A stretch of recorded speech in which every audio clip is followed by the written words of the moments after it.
And thank you all for joining us for episode number 16 of the Clever Dummies Podcast. I'm Lachie, and as always, I'm joined by Aneeqe, my brother. How are you going today, mate? I'm good, my man. I'm good. Enjoying life, as always, as much as I can in the great city of Victoria. Well, a great city of Melbourne. It is a beautiful part of the world. Yeah. Anyone who's been there pre-COVID absolutely knows that for sure. And I mean, at the end of the day, you guys are just on the front line. You're kind of unfortunately the people that have had to take it. Just is what it is, mate. I'm just happy to talk to you. It's been like a little bit of a rushy couple of weeks. All of us feel like the time's kind of flying by a bit, but it's good to sit down with you now, mate. See a smile on your face. The people who are only hearing this, we appreciate you guys listening on Spotify and all that Yahoo and carrying on different sort of things. So we appreciate you listening. This is my favorite time of the week, generally, when we do it. So thank you, brother, mate. How deep do you want to get into it, mate? Do you want to get into the day-to-day of your life, or do you just want to brush over and kick onto the episode, mate? I'll leave the dance floor to you, eh? I'll brush over the past few weeks. Yeah. Just because I feel like you hit the nail on the head there when you said they've been rushy few weeks. So they've sort of the past few weeks, and I think we did our last episode. Funnily enough, they haven't actually aired yet, the last episode, but aired. I keep saying aired like we're on radio. Yeah, technically it is. What would we call it? Published? No. Published, yeah. Published? Aired is good. I'm going to go with it. Yeah, it's in the air. So they haven't they haven't aired yet. So it's just been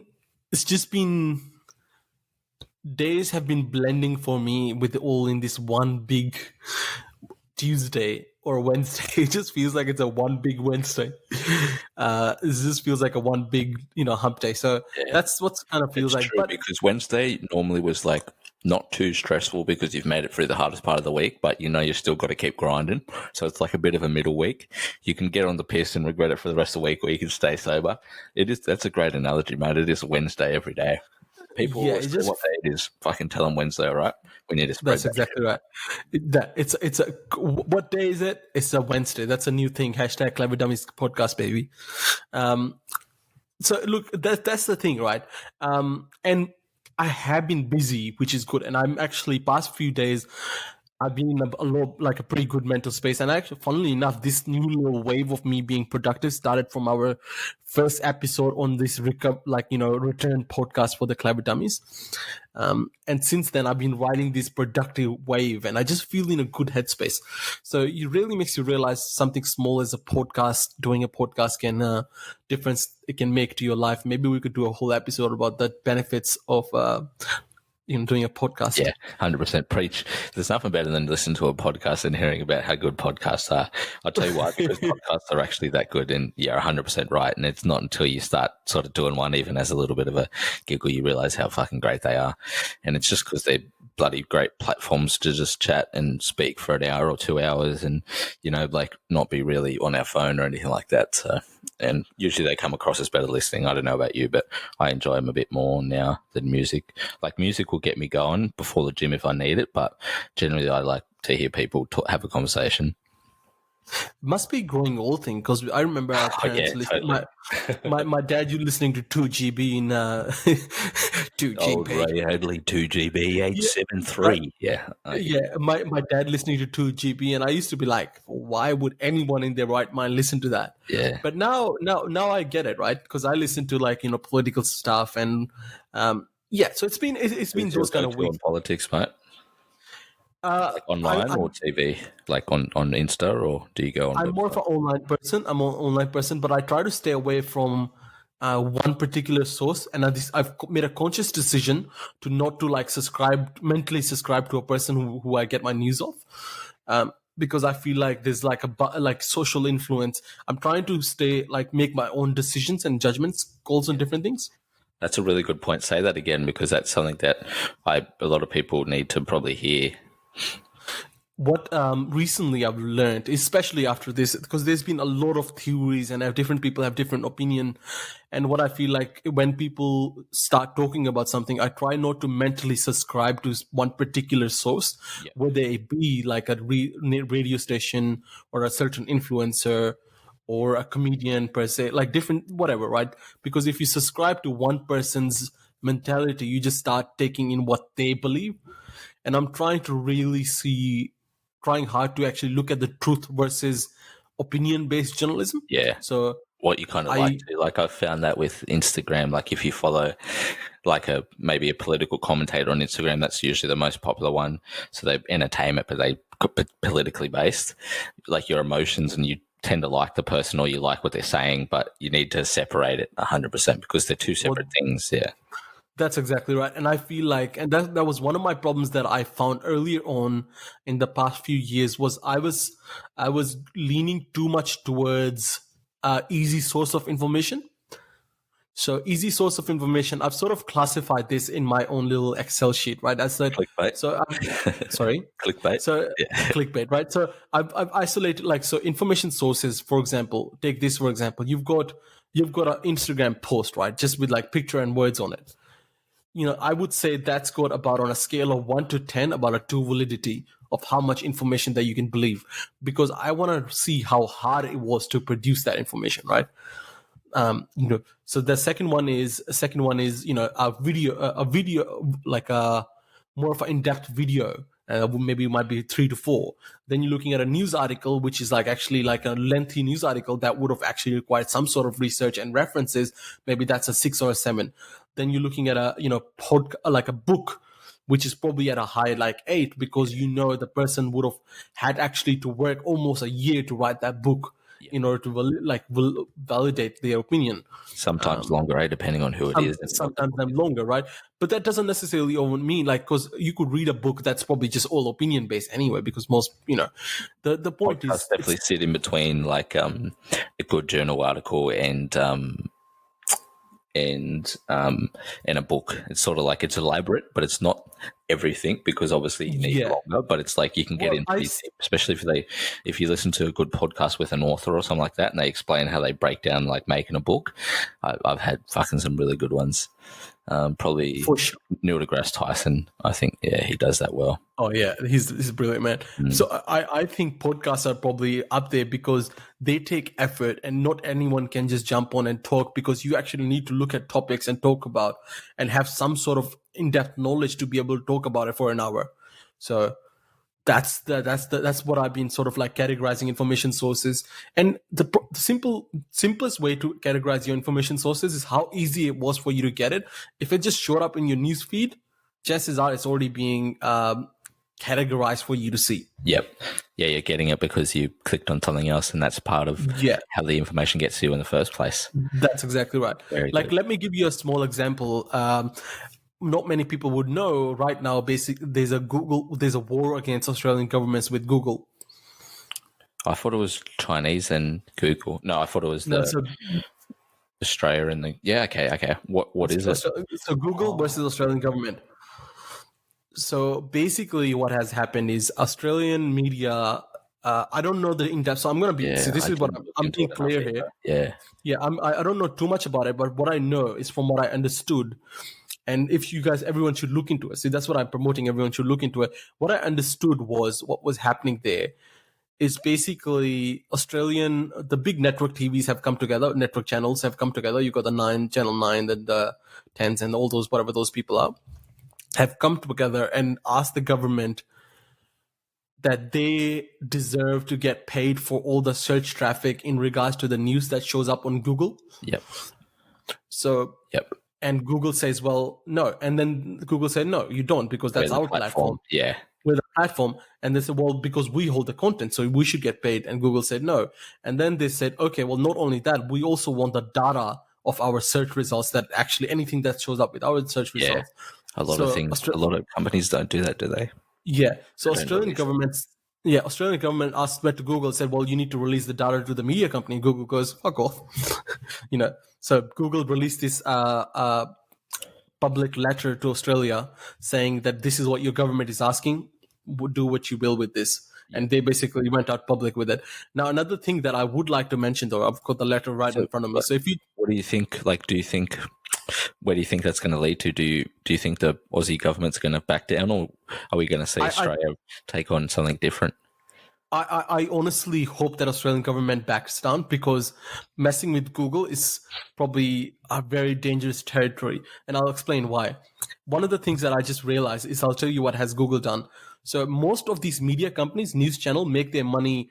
Obviously, they make their money from their selling ads themselves, but a lot of their website ads are sold to Google AdSense, and that's how it works, right? So when I let's say, as a marketer, when I place ads on Google, what ends up happening is Google will place ads on websites that are monetized. So, so for example, Channel 9 is monetized. So that what will happen is Google will place ads on their site, and because there's such a high traffic on their website, they'll get paid. Yep. That's how the ad. That's how the system. So recently, what Google did, Google said, when this is a global pandemic and a global disaster, so what we're going to do is we're going to cancel monetization on the word coronavirus. So anyone who says the word coronavirus or uses the word COVID-19 coronavirus, Google won't pay them money. Just like what YouTube has done. YouTube is done. Yeah, same thing. So basically, what the news channels are getting annoyed about is because right now is the time they would be making shit ton of money, right? They would be making shit ton of money, but Google has just basically canceled them. It's the only way they're staying alive, you could argue. That's the only way of COVID, right? Because normally, in previous cases, the media company, this has been their prospering time for media companies, for like those news channels, because that's how they make their money. But right now they're drying out because Google won't pay them money. Google said no one needs to make money on coronavirus. And one of the arguments that people are having right now, and so many people are getting pissed off about it, when I say people, I mean mostly just news channel companies, is if you look up COVID-19 on Google. Is this just in Australia, or is this? This is right. This is majority in Australia, because the Australian government actually asked Google, other government haven't. So it's rare we do anything like this bold outside of that affects something. So like that'll get, usually it's a few Western cultures will lead, either England or America, then will follow their tail. But for us to do this up front, it shows you, I think, the financial influence that maybe those media organizations have in Australia. So I don't know. Well, that's Australia. I think there's a reason behind it. I think Australia is a little bit behind on the complete internet game, if you notice, because to really think about it, we're only just catching up to other countries in regards to Amazon, just to all different things, because all the big tech startups were in America. So we're just late on the catch up. I mean, even trying to, like I was telling you, even trying to set up an online e-commerce system in Australia is seeming to be difficult because we don't have as much facilities as other countries yet. So that's probably why we're behind. And that's probably why the news companies still have such a huge influence versus the internet taking over completely. Great point. And obviously we know the debacle in terms of the NBN and getting decent connection speeds compared to the rest of the world. So that's just even the start of it. Well, that's exactly right. I mean, and then the last thing is we're just so far out there. Like we're just like on the deep down in the corner, Yeah. So that's obviously an issue as well. And also we're just a lot of us Aussie battlers too. So she'll be right, mate. Once it goes to shit, we'll figure it out. We'll get a little bit lazy sometimes, so maybe that's it. That's exactly right. You've got one. They're just too many sick days, and they're just not working hard enough. Well, that's one thing I noticed about Sydney moving is like I don't see nowhere near as many of them. I used to see so many down in I used to live in Hasslegrove, so it was like you'd see so many of those boys out there. The thing is, like, you just look at Australia. What happens? The problem is when we see slow internet, we're like, yeah, she'll be all right. 1 megabit in a second. We're like, yeah, look, it is what it is. I'd never smoke and come back and she'll be right, mate. She'll be all right. I'll just grab a beer, wait while my movie downloads. Yeah, geez. I remember having to wait like the length of a movie. Like it would take like a megabyte a second. Or like, that's exactly right. Yeah. Look, I wouldn't say it's as a country we're at fault for some reason, but I think there's just the situation. That's why the news companies and just still have enough leverage. Another thing is, keep in mind, Australia still has a high population of the generation before us, and in Australia, for the generation before us are still respected, versus other countries they're not as respected as well. If you think about it, in Australia we actually respect our previous generation, sort of like that's perhaps because we kind of have that Asian influence as well. So. Yep.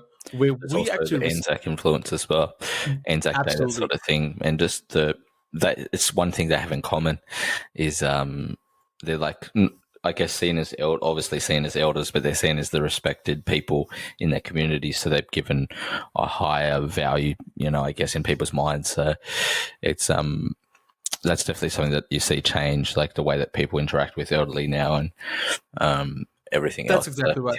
But I think Australia has still sort of held that value, which is good to see. So for sure. Our parents' generation still holds that value. So the problem with that, only what I'm saying, there's no problem. What I'm saying, what happens, the repercussion of that is that our parents' generation get their news from 9 News and Channel 7 and all those people, right? In Ray Hadley on 2GB.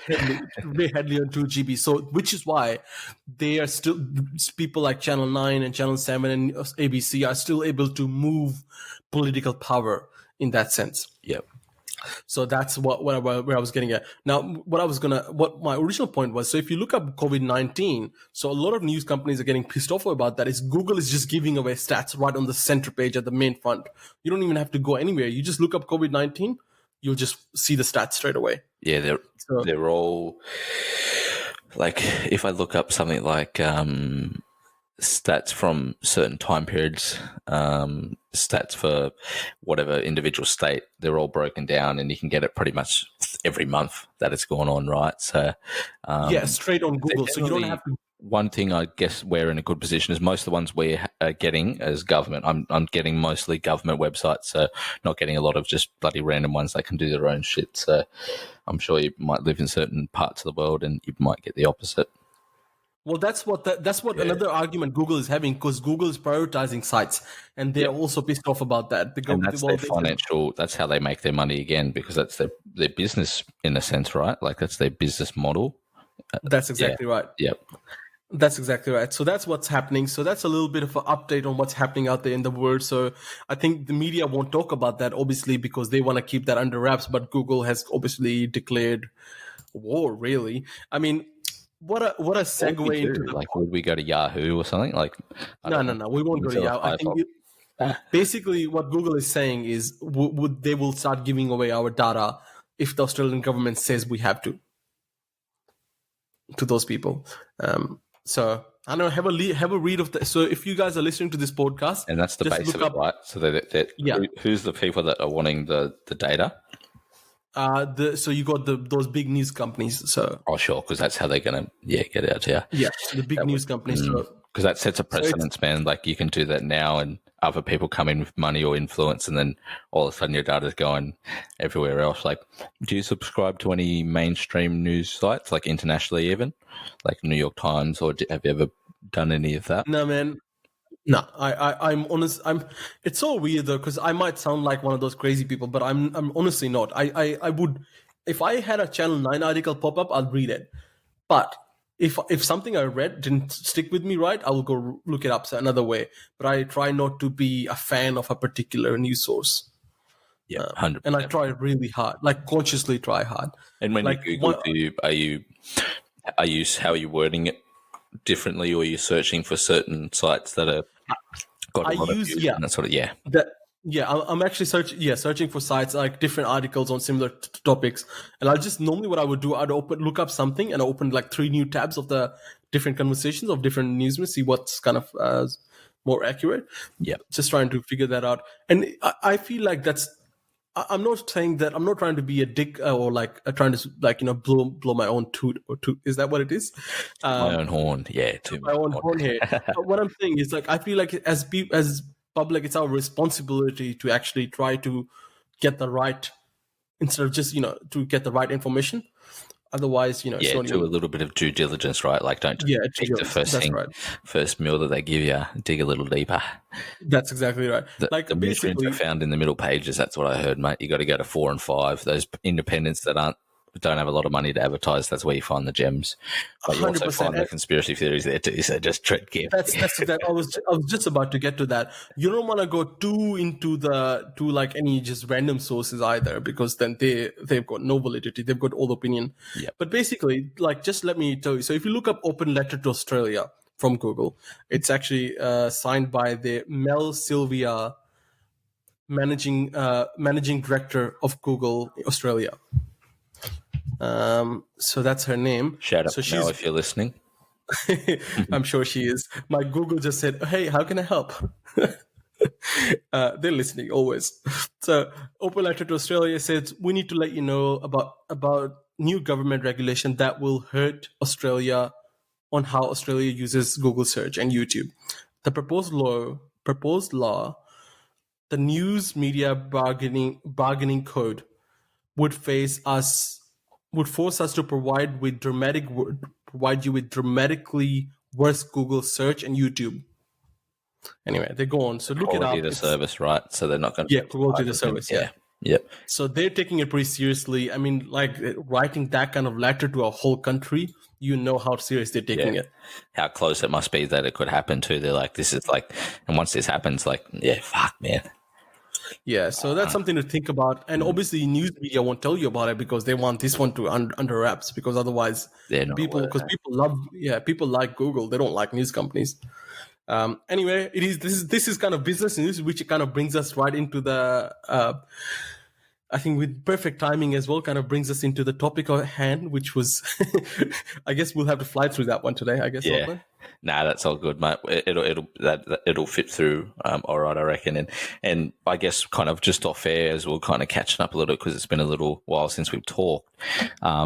That's really what you've been doing, man. Like you've been digging into your personal life and what you're wanting to achieve, and that's obviously your business. And you've come into certain issues that I'd imagine most people who have gone into similar lines have felt the same thing. Do you remember the Do You Even company? I still follow their CEO on Instagram. Yeah. He's a pretty solid dude. Can't remember what his name is, and and it's just a daily grind, and you're going through it now. And then you showed me like what you've done. You've submitted an article, which I'm sure you're going to talk about, which is pretty cool and it's interesting stuff. So bloody take it away, mate.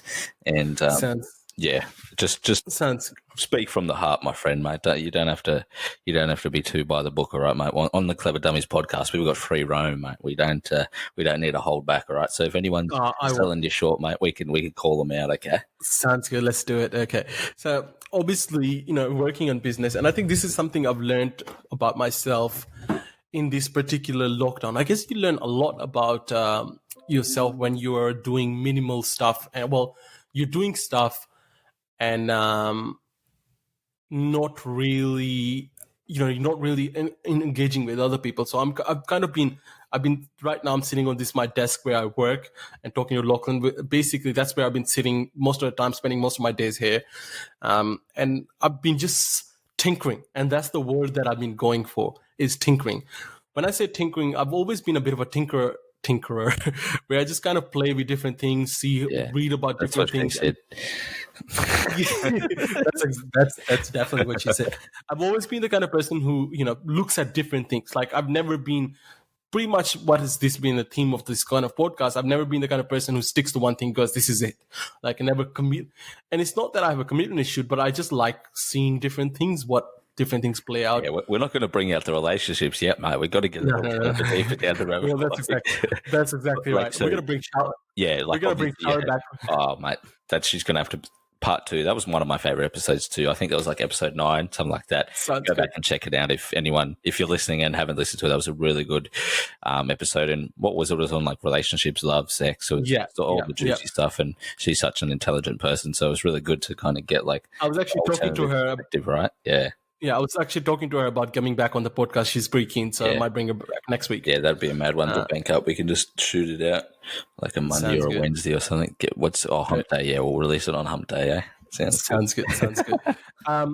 So just talking about that, right? So always been a bit of a tinkerer. So, and I've been playing around with multiple businesses, despite the fact that everyone has given me advice to stick to one, which I actually have figured out that I need to do. But I've also figured out a way to manage multiple businesses. What I've learned is that these different things require different level of attention.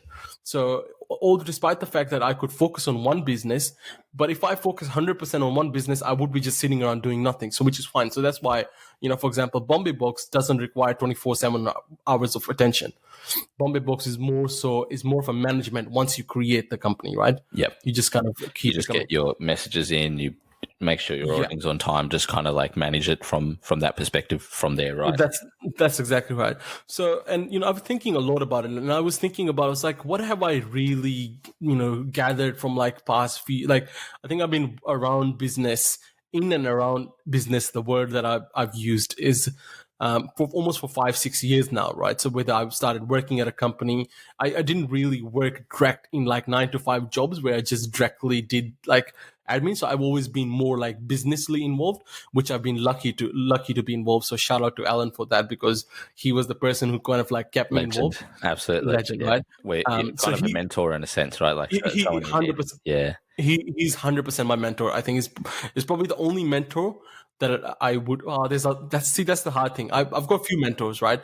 But he's probably the one that has always just kept me motivated. So shout out to him. And in the areas and ways you needed, right? And what would you say, I guess, early days, don't want to steer you too far off, but just to kind of what keeps you going, I guess, like what's your favorite element of business that you first did or you still do today that you enjoy the most? Is it creating the product, or is it... I think it's favorite part, even just the fun. Yeah, it's just actually the word that I just said, tinkering. Actually, I really like that. Brilliant. Because the reason I use tinkering is because I playing around with different things and different ideas, different opportunity, which is the best part. And that's what I was just saying. Alan gave me the opportunity to do that even when I was working full-time job. As essentially, even when I started as an employee, he gave me the opportunity to tinker and try out different ideas and try out different things. Some work, some doesn't. Sometimes I made mistakes. Sometimes it cost companies money. Sometimes it cost me money. Sometimes people are disappointed, right? Yep. But I mean, that's part of the business, right? That's part. It's like life, the business, and that's exactly right.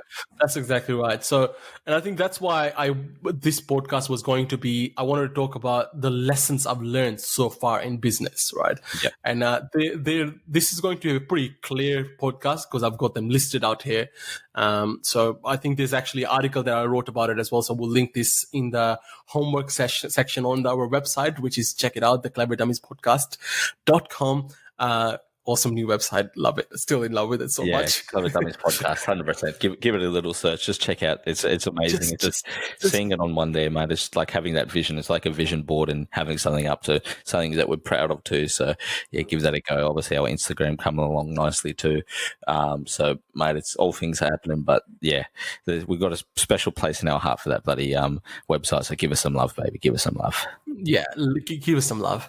Now, okay, the first lesson that I've learned, and I've learned this the hard way, my man. Like, I can't tell you, I've learned this the hard way. The lesson that I've learned, my ideas or your ideas or anyone's ideas aren't original. And this hurts. This hurts, right? Yeah. This hurts.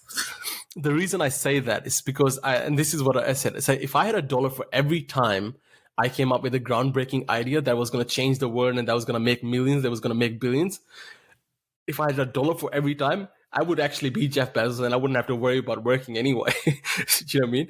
Because you just come up with so many ideas. Well, I personally do. And then I have to assess them. And sometimes I don't act on them. And maybe that's the problem.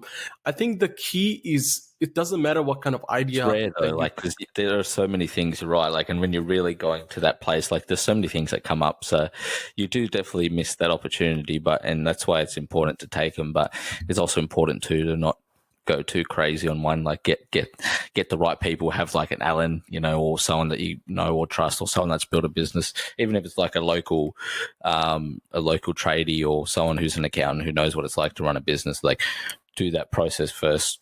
Save some of that heartache that you might go through. Run the idea by someone, particularly someone who's maybe someone not like it won't. I would say probably not an accountant, just because I've got Sam who's like. Yeah. I know the reason. I'll tell you why I said no, probably not an accountant, because the accountants are cynical. They're like, probably won't work. That's fair point. So maybe run it past someone. Taxes. How about that? Run the idea past someone that you trust, maybe with a few friends, and if all of your friends say yes, then maybe it's a good idea. And the thing is, if you come up with a good idea, you'll stick with it as well. Otherwise, you'll just put it on the back burners. And I've done it all the time. I've started projects to just put it on the back burners because I've realized that idea, despite the fact that I thought it was really good, didn't have enough push to keep going. But what's important to remember is the idea doesn't have to be so unique that it's the only idea in the world. The key is just to remember that you just need to make it work, right? It has to be different enough and has to be unique enough, or just be better than the other ideas. Like, I mean, the example that I used in my article was Apple wasn't the first company that came up with iPod, but they're the only company that everyone talks about that invented the iPod, right? The first company was actually a Singapore-based company. I can't remember what their name was, but it was Life Music or something like that. And they made sound devices. I think them or Sony were the one that came up with the device, but no one talks about them because they just didn't do as good of a job. So, I think it's easy to just think that my ideas need to be original. I don't think they need to be. I think they can be unique enough and just do them better. That's what the key is. I think if you feel passionate about the idea that's been done thousands of times before, you could do it better. I think that's the key. And I think driving it too, right? Like getting you through the times that you need to, and roadblocks and mental barriers and just life, right? Yeah. Well, that's exactly right. And if you don't have that passion, if you do the idea because everyone else is doing, you'll get to the point when it's like not making money. It's all just outgoings. There's no incoming. You're like, well, you'll start giving up. But if you're actually keen about that idea and you're passionate about it, you'll keep going. So that was the first lesson I learned. And that kind of hurt me because I always was disheartened because I always saw myself as a individual who always came up with original ideas. And I always thought I was different. Yep. But then I realized they were unique and individual to yourself, right? That's exactly right. So you go down the chamber there, like what was it that made you think of that idea? And they also had it, like, had you subconsciously known about it? Is it just because, you're getting to experience life in a certain way and then you think this is a problem and then someone's already solved it? Like, that's exactly right. Yeah. But it's good because that means you're on a level of thinking like beyond what you're at, like your age or normal development would be. Yeah. So yeah. That's exactly right. Like one of the examples I want to do. That's actually a very good point, Lachlan. Yeah, thanks for that. That just actually flipped my thinking on that actually over the whole thing. Now I feel positive about it. Bloody oath, mate. No, that's what I'm here for. I just noticed it's the 100% truth, yeah. But that's a positive way to look at the whole thing now, though. Yeah. But the fact is, like, for example, one of the projects, and that's another thing, people hold on to their ideas and they never tell anyone. And that's where ideas go to die. You're better off telling your ideas to someone, even if someone steals it, because that thing will happen. Versus you just holding on to it because you're so protective because you want to make that happen. Yep. Like one of the things that I was just about to say, or whatever stops people, right? Yeah. Talk yourself out. One of the ideas that I was just about to say is like I came up with the idea of designing this financial software called Financially, and I'm speaking about it in a podcast. So if you want to steal it, go for it. But one of the things that I came up with, right? I said I build an accounting system. Just if it gets big, 10% kickbacks, baby. I mean, it came from me, just 10% for the show. Just please, right? We'll even read an ad for you on the show, eh? How about that? 100%. Unfortunately, not from me. Check it out.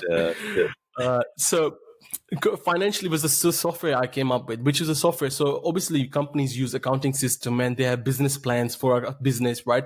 And they have projection and everything. And I thought to myself, I said, why couldn't an individual do that for themselves?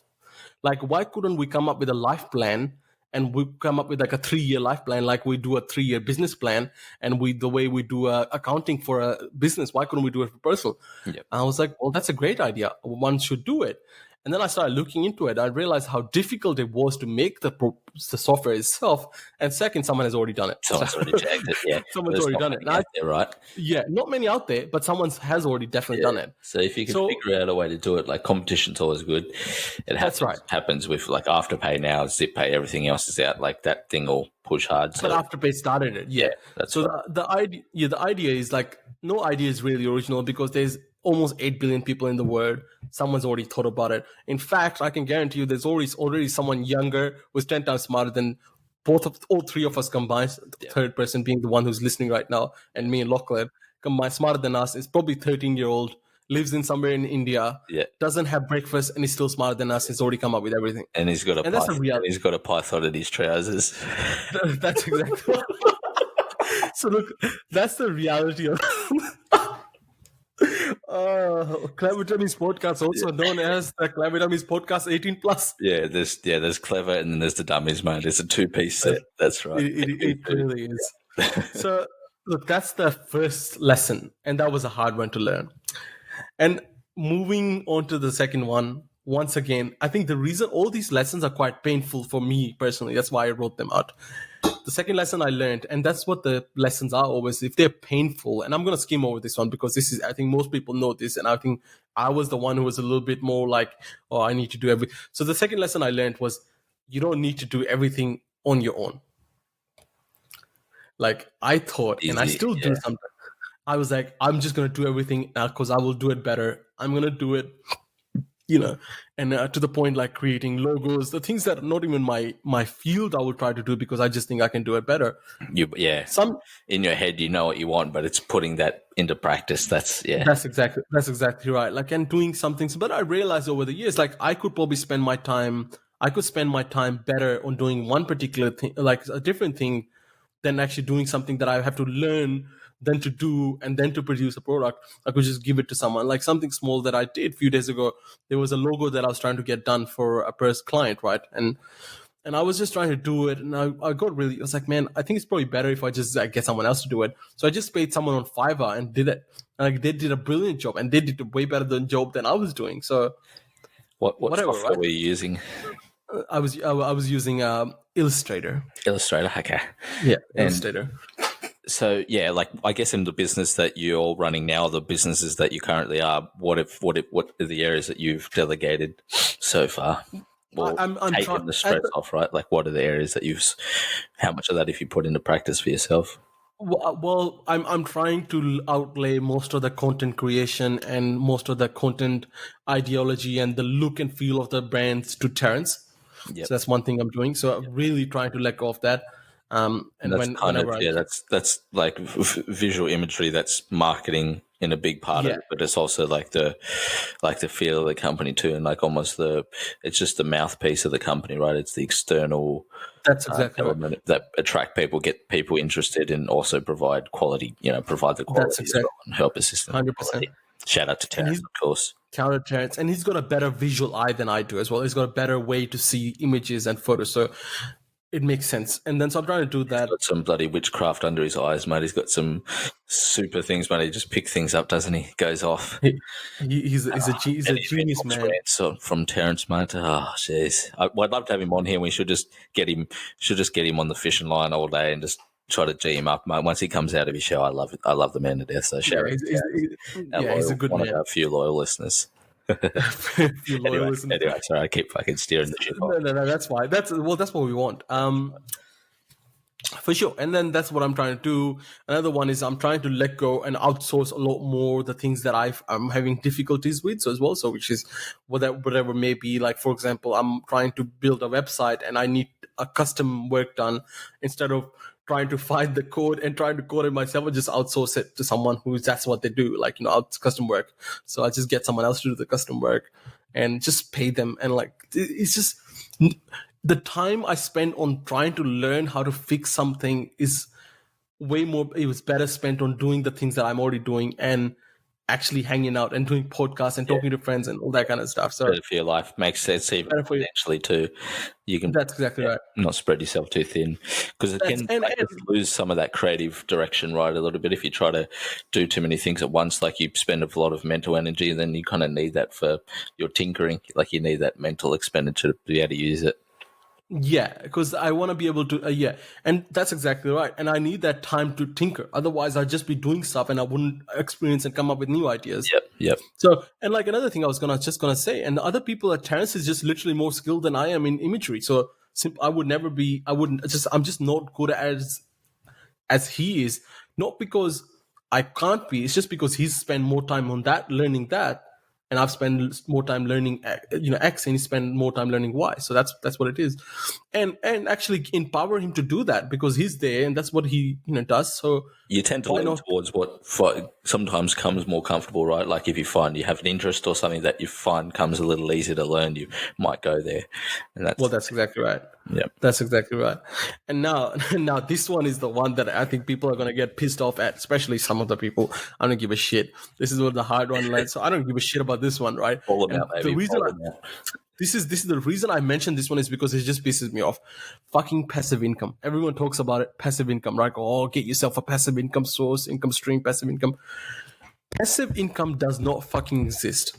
That's a flat out fact. There's just no other way to put it. Anyone who tells you passive income exists is probably full of shit, and or got $1 million from his parents, and now sure, he's got income. What's an example of passive income, like creating a business? Well, people talk about passive income in a sense where it's something that you earn money while you sleep.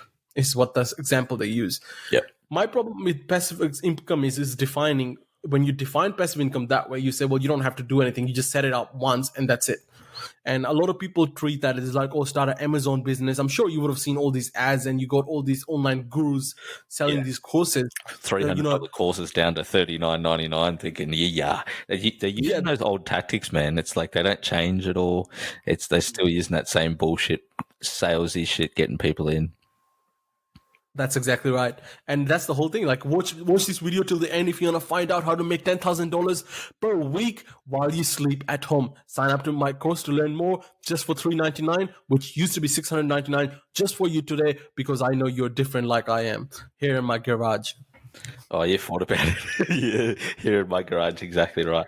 What would be your, mate, if it was, worst case scenario, mate, we had to scramble your last dollar that you could make, it had to be for a company like that. What would be something you'd come up with, mate, and try to drive home? Is there anything you've ever floated? Have you ever thought about going down there and posting on Instagram and trying to sell things, or?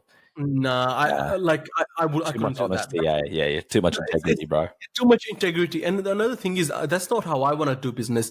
People, like, one of the things that when people are telling me is doing like one product shops as well. Like, you find a product that is like trending. Like, remember how fidget spinners were trending, right? So you just sell that, and you sell trending items. And I also see that I see all that as like a cheap business, because you're not building a brand. You're just really just capitalizing on something small. Even foundation, right? Like, it's a lot of stability.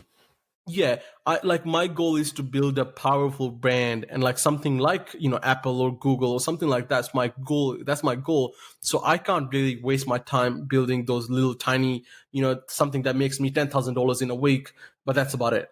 Like, I think it's better to build more valuable things in longer period of time that will be sustainable, that will be self-sustained and won't damage other people, won't damage my business integrity, won't damage my reputation, because the way I did like cheap business. Your integrity, and it's just like the commitment to it. If you're committing to something for life, or if you're putting really your whole life into a business, like, you want that to mean something and not just create, like, I understand why people use it as a way to make quick money and they can drive off that. And some people are definitely wired differently, but. Well, most people are just trying to escape hard work. That's right. Yeah. Well, that's a great point too. Maybe I'm a bit too nice, but a bit too lenient. That's what I'm saying, and that's what I learned. I looked for those secrets, and I was like, I'm gonna go find those secrets, how to make the $10,000 a week. So if it's that sustainable, then I would be doing it. But I haven't found anything. But I've been tinkering a lot to find something. I mean, what I'm telling you is like passive income is none of the ways they say it, like you can make $10,000. You're not. Even if they show you the screenshot of $10,000, they're saying yes, they've earned $10,000. But are they talking about, is that the gross profit or is that the net profit? Because I can tell you, they're not on their dashboards when they show you the stats. They're not showing you the cost of the product. They could be selling at loss. Yeah. But you see the sale price. So you know what I mean. So let's say if something Apple costs $1 and they sell 10 apples at 50 cents, you're like, oh, like they're making money. Yeah. But they didn't tell you that Apple cost $1 and they sold it for 50 cents. Yeah. So they end up losing that. Yeah. Right. Yeah. So even if they're showing you screenshots, most of them are bullshit, because they're not telling you about tax. They're not telling you about the due diligence you have to go through, because I can tell you now, I set up the shop. There's laws that can actually get you for selling your products as shit. So what I'm saying is that you can't just sell anything. You have every product has to be. Yeah. Like would that be in a sense where you would source it from somewhere where the product was not cleared, or is it you're not doing your own quality assurance checks? Like, well, let's put it something small. Let's put it this way, right? For example, if you were selling a dog toy that's going viral, right, and you buy the dog toy, and if that dog toy and you didn't know what kind of plastic was being used in that dog toy, right, and if somehow someone took it to a testing laboratory and then turned out it wasn't a BPA approved to be a dog toy, right? even if it was just like few items that went to a particular countries and different countries to find, then you've got a lawsuit against you, Yeah, massive lawsuit. Wow. So that's like, because obviously, so anything to do with living things has to be a BPA approved, like toys and whatnot. Yep. Especially if they're going to be like dog chewing toys or like for kids or whatever. Like baby stuff like that would be fucking the diligence. That's exactly to get through. that's exactly right. So people talk about those easy ways of making money and money while you sleep. My thing is, why do you want to make money while you sleep? What do you like? I want to sit at the beach. Why? Like, why do you want to sit at this? It gets sandy after a while. You only want to go there for an hour. It's like the vision they have, like maybe a holiday they went on or something like that, and they have this kind of vision of what their life will be if they do this. But that's not the real happiness. It's working hard to get to that place. That's really where it's And that has to be like a business too, right? Like you have to be. That's exactly. Yeah. Happiness wasn't launching Bombay Box for me. Happiness was like working through the progress. I was so excited for like 3 months because I was just working on something exciting. So that was exciting for me. Not like tinkering. Yeah. In fact, I was tinkering. I was learning. I learned about logistics. I learned about all these new things that I had to learn about. And that was, so whether you say, well, hey, you spent you invested $4,000 or whatever, right? I could say I spent $4,000 in getting a company up. I could also say I basically did a course on e-commerce for $4,000 because now I know everything about e-commerce, and I probably know more than what they would have taught me at uni because I had to go and do it and speak to the people over phones, emails. I had to speak to people in China and people. What they train you for? So you're going ahead and doing that work, jumping in fucking full steam ahead, learning on the job type stuff. Yeah. That's exactly right. Yeah. So I probably know a lot more like logistical commerce and something now because I did that. The point is, there's no easy way out, and that's more fun to do anyway. But I mean, there are a few ways to do like passive income, but it's micro, right? So I make money from a website because I help other people set up shops, right? And so I make money, and they pay me like $24 a month or something like that, right? But that's nothing. That's not going to pay any bills or whatsoever. I mean, it's nice. It's a nice addition to just have that little $24 coming in. It's probably just offset some of my bills. Super nice. But I don't call that passive income. Passive income will never be large enough that you can just go hang out on the beach. Because it's not passive. Then it can't be passive. Yeah, it can't be passive. It's an oxymoron, as they'd say it, mate. That's a word of the day. That's it. That's it. You put it very nicely. And then the last one is another one is like Medium. I was just telling you about writing article on Medium. Medium pays me I think it's like 4 cents per visit of a read, right? Once again, at the end of the year, they may pay me like $22 or $30. It's shit all. It's something, but it's not best. Like you hit the mark there once again, Lachlan. You're on point today, mate. Line it up. I don't know a whole bunch about the intricacies of running a business. So generally, my input, I'm trying not to speak it. So my realm, but the way you're breaking down is perfect. I understand it completely. So I'm tying what you're saying into a bow, mate, and I think that's how we work. Brilliant. But brilliant. I love it. That was well done too, man. It was well broken down, and at the end of the day, every point that you made there came back to a key principle of why you're doing this for and the reason, and then it has to fall into place from there, and then breaking down, and you find the time, and then what's the hardest part for you? Is it the day-to-day grind? Is it? Do you ever feel stuck, a few things have gone wrong here, and what am I going to do to get out of it? Or I've hit a bit of a roadblock. What do you help find get you through that? I think sometimes I think what's the hardest part is I like the hard work. I don't like the grind. I feel like despite the fact that I may be tinkering a lot, I feel like sometimes I get discouraged because I buy into the bullshit myself. That's why I was saying. That's why I mentioned this a lot, because sometimes I do buy into the bullshit and I get discouraged by thinking, hey, why am I not making $10,000 a week on Amazon net profit after tax? What am I doing wrong? But then, I'm also, I guess, obviously we're all humans. So emotionally, I see something, I still question it. I was like, maybe am I doing something wrong? Maybe they're right. I still think about it. I think that's where I get discouraged.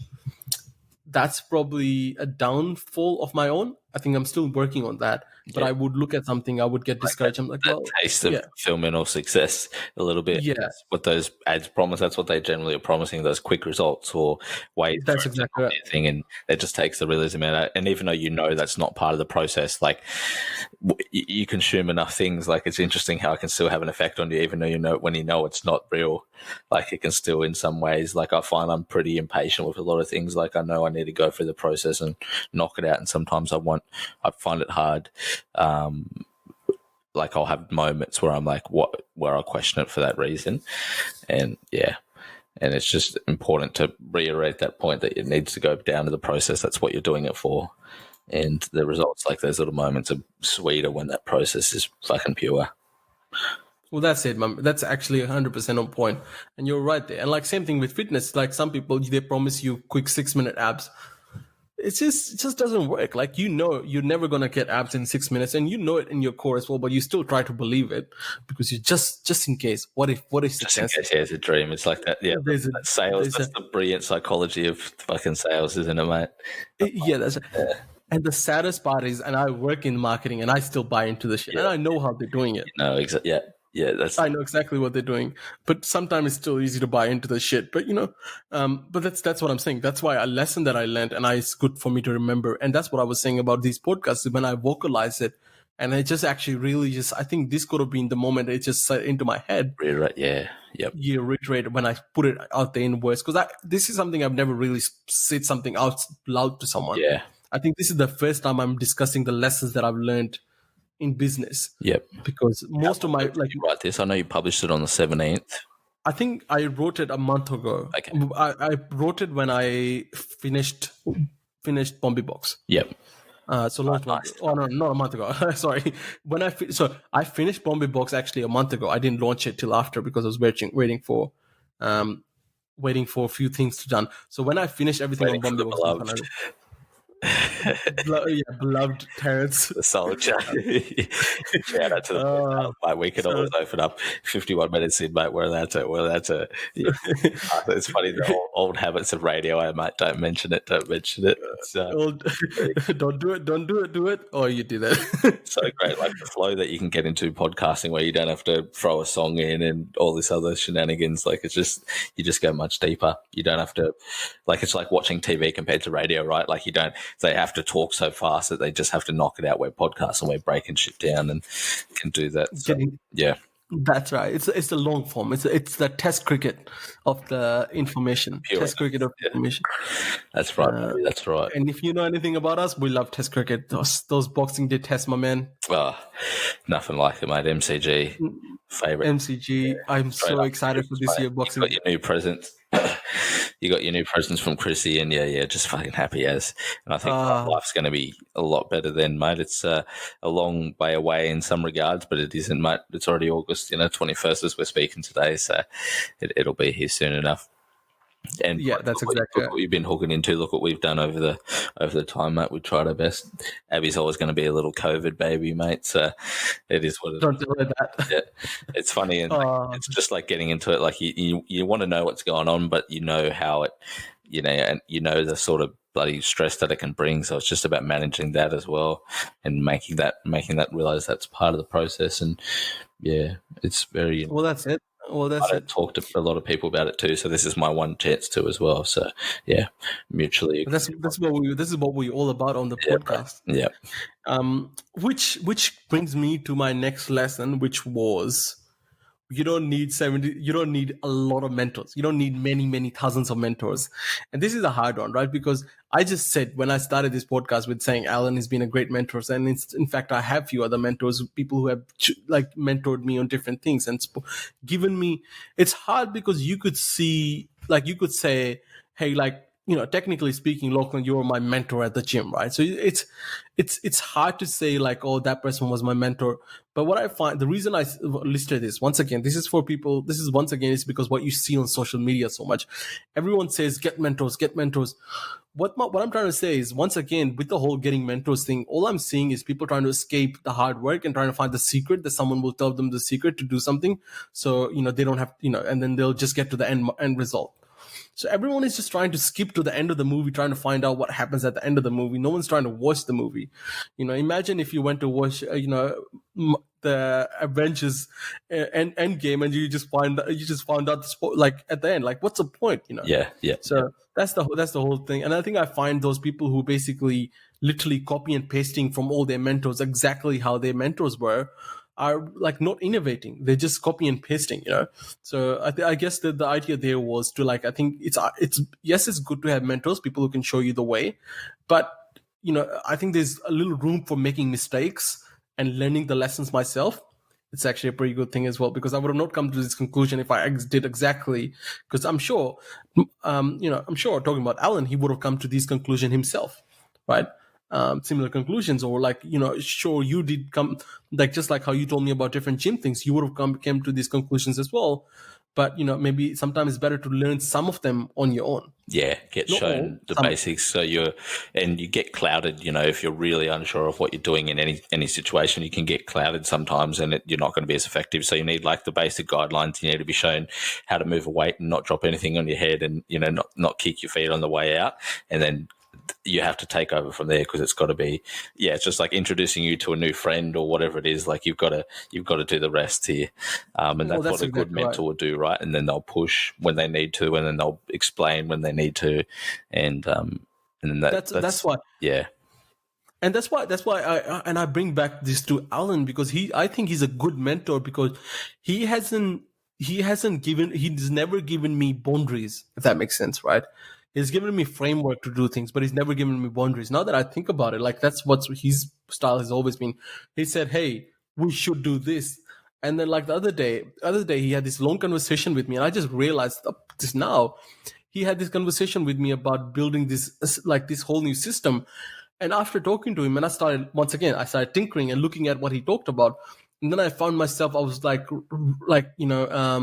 brushing up on my coding language, because I was like, oh, maybe I could code this by myself. But I just realized what he did. He sparked that thought. Yeah. He sparked that thought. That's all he needed to do. But he didn't, the point is, he probably knows codes, but he's not the one who would go, he's not that advanced in coding. So I didn't learn coding from him. But all he needed to do was just like spark the idea in my head. I was like, okay, I'm going to go look at it, which is exactly what I did. So that's what I think. It's important to not copy people, even if they're your mentors. It's important to like have that mistakes. That's something I learned. I think that's more of a lesson I guess I kind of knew. I felt like maybe I just kind of fell into that lesson, but I thought it was important to share.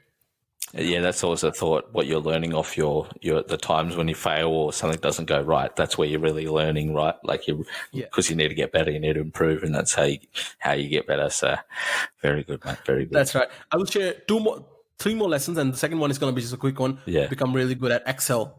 Excel is king. Excel. I used to like Excel. Microsoft Excel will get you places, my man. It's an old school system, but it just works, right? It just works. It's good. So many places use it. Yeah, so many ways they use it. Yeah, you can just use it. It's just so brilliant. You can do anything with it. It's all about your imagination. Funnily enough, it looks like the most uncreative system, which probably just holds the most amount of freedom. You can be so creative with it. It's just brilliant. Yep. So learn Excel. I think that's another business lesson I learned. Kind of a fun one. I personally sounds sad when I say the fun thing is Excel. But no, that's and if that isn't fun for people out there, because everyone has their different things, like find ways to understand it, and then if you need to outsource it, but just be willing and know that you have to, like, you're gonna have to learn it. Right. Just help. I think Excel is easy enough that everyone should know, because even if you don't need really, you can outsource like advanced accounting stuff, but little bit stuff you should know about Excel as well. I think it's kind of cool.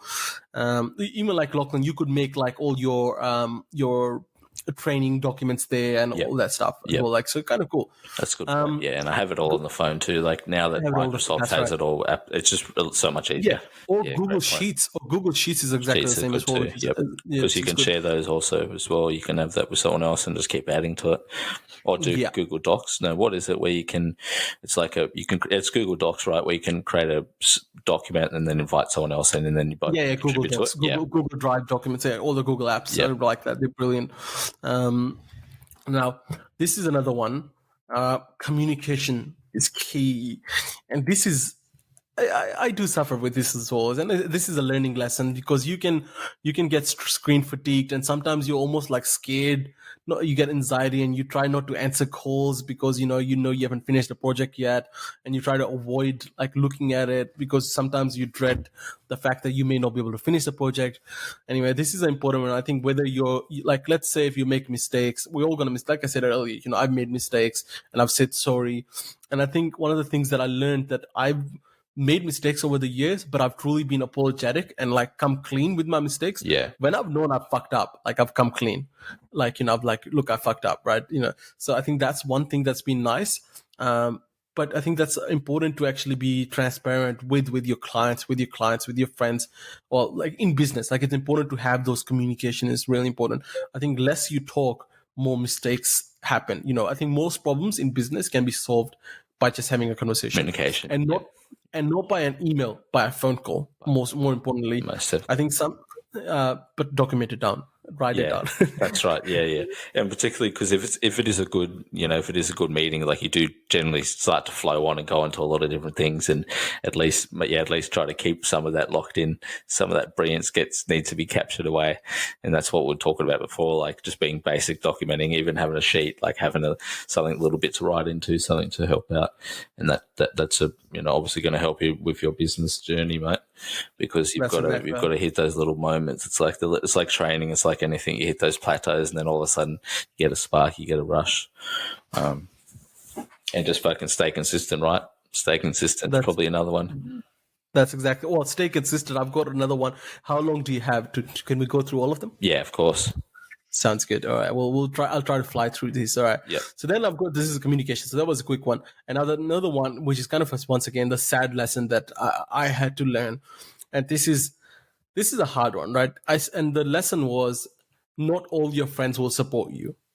This is the hard one. But the key word is not all your friends will support you. This is really important. Remember, I said not all. Some friends, and this is what I said, this is probably one of the biggest lessons I learned, because when I thought, I was like, when I go into business, all my friends would be there like supporting me in every way they can, because, they support our one random friend and telling them how awesome they are because, that one person got married, somewhere. Congratulations, babe. I thought that would be the same. Like, people would support me. But I learned that not all people will support it, whether it's envy or whether they just want to see what happens. Yeah. Like they kind of like how this plays out. Like, they just want to be spectators, whatever it is. Right. And it's a kind of a weird thought pattern, because when you start off in business, for some reason, you have this in your head that everyone is going to support me. For some reason, that's what I had in my head. I don't know about everyone, but I had that in my head that everyone's going to be like, good, encourage me, positive encouragement. And the second one would be that they would try to share my stuff on social media, or they'll give me their business. It's a little bit of that high school mentality, right? Like that kind of that support because you're around people all the time, and then people kind of go on, and that's a lesson that you need to learn through that experience, right? That's exactly right. And it's not just those early friends, and it's actually new friends who are in business. Even those people can actually just kind of want to see how you play out, like kind of let you try out to see what happens. Right. That kind of thing. But in saying that, there's like other friends who will like go beyond and above, and some people in business like, Lachlan, you're not like, we've never actually worked on a project together. Yep. But I always felt really supported by you. Yep. In every sense, if that makes sense, like in every possible way. The way it is for me is like any way that I can do it, or that I can support you, I want to.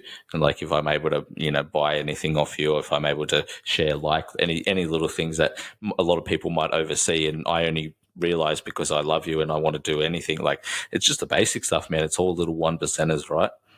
That's all it is. Like for me, like I said, like basically the hard thing is, this is what everyone talked about during COVID, is like, support local businesses, support local. But the way you support local businesses is by actually liking their stuff and actually sharing their stuff, instead of just looking at the memes all day from freaking some random person, gym memes, right? But that's how you support businesses. Like you support them, like, so that's how it helps them reach people. That's fine. But that's something I had to learn. I had to manage my expectations there.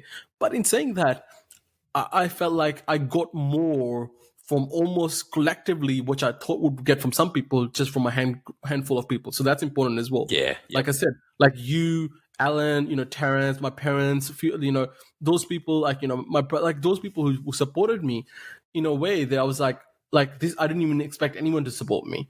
So I guess that kind of evens it out. But I think that's something that I just wanted to mention, because when I started off, I thought for some reason everyone would be like there to support me. And that's a real life lesson on top of the business too. Yeah. That's exactly right. And I think a lot of these life business lessons are directly correlated with life, I think. As I said before, business and life, it's a game of life sometimes. And it's the other way around. It's exactly that. And then now I've got, you will have to work long days, and this is what you're talking about. You'll have to commit, and what you said before, Lachlan, you just have to grind it out. And I said, this is what I said. I said there's a number of, like, obviously learning. This is one of the great lessons I learned, was like the fact that you could, you for some reason, working 9 to 5 just doesn't work. Like, there's simply not enough 9 to 5 hours. There's simply not 8 hours is just not enough. You think about what you start your day, it takes 1 hour to just get through emails, and those are just not real work, right? Then you need to do the work that you talk to people about. Then there's a meeting to talk about the next project, and that means you didn't get to work on the last project. So now then you have to work. So you have 4 meetings in a day. That's almost like 4 hours gone plus 1 hour of meeting. So you've got 5 hours of you didn't do any work. Now I've got 3 hours to do everything on the 4 projects that you're working on. That just doesn't happen. So 9 to 5, unless you're working for a company, even then, I think people just leave work and then come back the next day and try to do something again. They never actually achieve. So 9 to 5 just doesn't exist. Or a lot of the jobs that it exists for are the ones that where it's designed to fit in that time, where it's just data input. You need to be here, get as much through as you can. Yeah. And that's exactly right. Yep. Now, however, what I will say though, sometimes, and I said sometimes when you work 8 hours, really, realistically speaking, you actually do 4 hours of work. Yeah. Rest of the time, you just fluff. Yeah. You just can't keep focus. It is what it is. It is what it is. Yeah. But I think it's better to just work for 4 hours and focus than to work 8 hours and fluff for 4 hours and don't lie, bullshit lie to yourself. Yeah, because you've got to carry yourself through it, and it doesn't feel good, and you feel like you're not as proud as you could be of a hard work day, whatever it is doing. If you worked hard for as long as you did, you feel good about yourself. Yeah, and, if you worked hard for 4 hours, you'd feel good. Yep. And I think that was important. And I felt better on a 4 hour day, which were 4 hour, and then went and messed around or played games or whatever I did. But I worked hard on those 4 hours. I achieved everything that I could have in that 4 hours, and didn't let anything distract me, or go get a snack from the fridge or whatever. Right? Just hooked in. Yeah, just hooked in. And I know that can be hard. But just wanted to. That's a lesson that I learned, and I'm still working on that. I don't think I've fully accomplished that yet, but I'm working on that. But I learned that was the key. Now, that's that one. And then this is kind of another one. You will be disappointed. I learned that there's a lot of disappointment, and we fail often. So often you fail. You're disappointed and you fail. You fail. You fail. You think you're gonna. This is it, and you fail again. You fail again. And so what I thought about that, I thought by now I would have surely come up with something, right? That's what I was saying earlier. My ideas are so I was like, surely by now I would have designed Google or something like that. But I realized this. So much failure and disappointment over and over and over again. And, and then it just hits you because, like I said, with Bombay Books, first week we made sales, the second week we made sales. This week there was no sales. So I was like, well, fuck, whatever, right? Because it's kind of disappointing, but, it wasn't a failure, but, it's just, it's not dead end, but it's you're like, oh no, what did I do wrong? Those things start to creep in. Yeah, that's exactly right. And then you do something, and then you another disappointment that I find myself doing is, let's say if I do a project and then I look at it a few months later and I learned more, I look at that project, I'm like, oh no, why did I do it like that? And then I'm disappointed in myself for doing a poor job with my less knowledge back in the day. So there's a lot of disappointment and self-judgment and that continuous argument with yourself, like, what am I doing? What am I doing? So much of that. But the good thing is, and this is, I remember Will Smith said this. He said you'll fail often. So Will Smith said this. He said failure is where the lessons are. So fail early, fail often, and fail forward. Just remember, you only have to succeed once. And I was like, that's freaking brilliant. That's the key. You don't have to succeed. That's the key. Keep trying. You only have to succeed once. Yeah. So it and then that just makes it that much better, because that could be just that next time. That could just be that next time. So that's when you just succeed often. And so sometimes it's got to be when you need to be ready. And like if you stumble upon something too early and you're not able to manage it, like it can go south if you learn these lessons and you get better at dealing with these elements. Well, then you're primed for it, and it's going to happen one way or another, because that's the way the world works, right? It is. 100%. Like I just said a second ago, I look at some of my work from a month ago and I'm not proud of it. Yeah. Because I'm like, I could have done. Now I know I could have done it better. Yeah. But at the time, I thought that was the best I could do. Yeah. Yeah. So obviously, maybe the next project is like right around the corner. That's the one that's going to set you up. So I think that's an important one.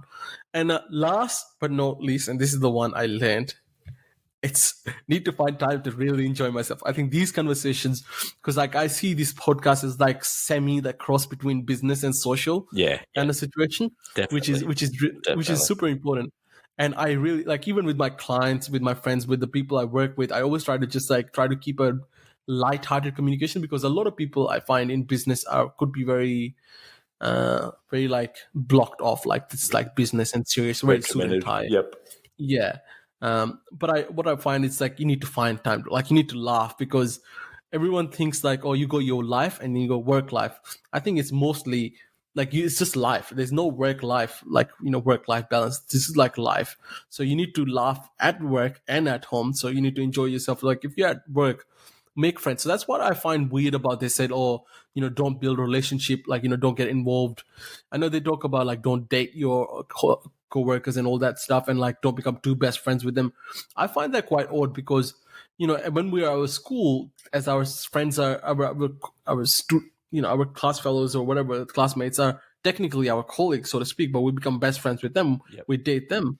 But when we go into workplace, and same thing with uni, when we go into workplace, they sell it like, no, don't get to it buddy with your friends or your boss or whatever. It'll distract you, but no, it brings you together and some mutual interest you now have, or something you share, and it just builds 100%. bond. And I'm completely against that. Even dating in workplace, I know a lot of people who disagree with it. I think adults just be a fucking adult. Yeah, I think if you can be an adult, but if you're a child, then you'll do whatever the fuck you will anyway. That's but right. if you're grown up, and if you can manage that, like realize that even if you guys have if you're dating someone, your colleague, someone like a colleague, and you guys have a fallout, you need to realize like you can't let that affect business or work or whatever.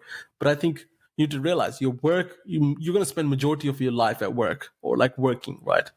So you're just going to wait till you get home till 7 p.m. to laugh? Yep. To have friends, make friends? Yeah. Wait till retirement. Wait till the weekend. Wait till retirement? Yep. So I think that's important. And this the trap, yeah. And then that's just that leaves me with the quote from Andrew Carnegie. He was a great businessman. He says, "There's little success where there's little laughter." So, even the great man Andrew Carnegie said it himself as well. So don't take my words for it. Anyway, so those were laughter, 100%. Those are my some painful, some lighthearted, and quickly read them all off from the first one. Okay, quickly read. I'll read them through, and some I actually didn't say them because I didn't think they were that important. So if you want to check out the full article, they'll be linked. Yeah. The first lesson 1: your ideas are not original. Lesson 2: you can't do everything on your own. Lesson 3: passive income doesn't exist. Don't fool yourself. Lesson my favorite, that one. Yeah, and then I already lost the count. 4, 2, 3. Lesson 4: It would be best if you were a god at Excel. Lesson 5. Lesson 5? I think I'm up to 5, right? Yep. Lesson 5. You don't need 73 mentors. Lesson 6. Communication is key. Lesson 7. Your friends are not going to support you. But not all friends are going to support you. Some will. you don't always have to agree with your business partner. And I didn't mention this because I didn't think that was that relevant and wasn't that important. But sometimes you can agree with your business partner, sometimes you can't. But you can still, long as the vision is the same, that's important. Yep. You will be disappointed often, and you will fail often. You will have to work long days. Implement beautiful system to make your life easier. For example, a password manager. Password one for everything is not okay because as a business person, you have to have so many passwords and stuff. So you get like nice systems to manage all that stuff. Yep. And last but not least, enjoy. And those are the lessons that I've learned so far. That's a great way to finish that one. Enjoy it as well, and wrap it all up. And that's all the process. You've gone through things that you've learned. That's brilliant, mate. That's exactly right. In depth as well, man. Really, really, really in depth. Impressive, mate. You're a stunner. I'll tell you that, ladies. Stunner. He's the clever of the dummy. No. Look, we're both dummies in our own sense. That's right. And we're both clever in our own sense. And we both might be on the spectrum, so who knows? It's all good. Oh, we probably are. Look, let's be honest. It's a big spectrum, I've heard. whatever makes us special, right? That's right, baby. My mum told me I was special, mate. It is what it is. It is what it is. I heard that's the saying of the year. Mate, it is. It's got to be. Otherwise, it's got to be. It is what it is. It is what it is. Well, Lachlan, I think this has been a pretty beautiful podcast. We've gone over the 2 a.m. I thought it was going to wrap it up early. But it's all good, man. We flow through and, we're catching up and we're getting into it. And we both find whatever we're saying interesting. And, it was so insightful what you gave today, mate. So this is why I love doing it. And, I'm happy to keep going. And this is, thank you all so much for listening. If you guys are still with us, and just all you need to do is just keep listening. You can go on our social media accounts, Clever Dummies. You can go to the website. We really would appreciate that, but just keep listening. Tell one person, keep listening. That's right. Half person has made it this far. That's it. You never know, You never know. Half a person has made it this far. All right. Thank you so much for listening, guys. Someone's falling asleep right now. Wake up. No. All right, this has been the Clever Dummies podcast. Have a great week. Love you all.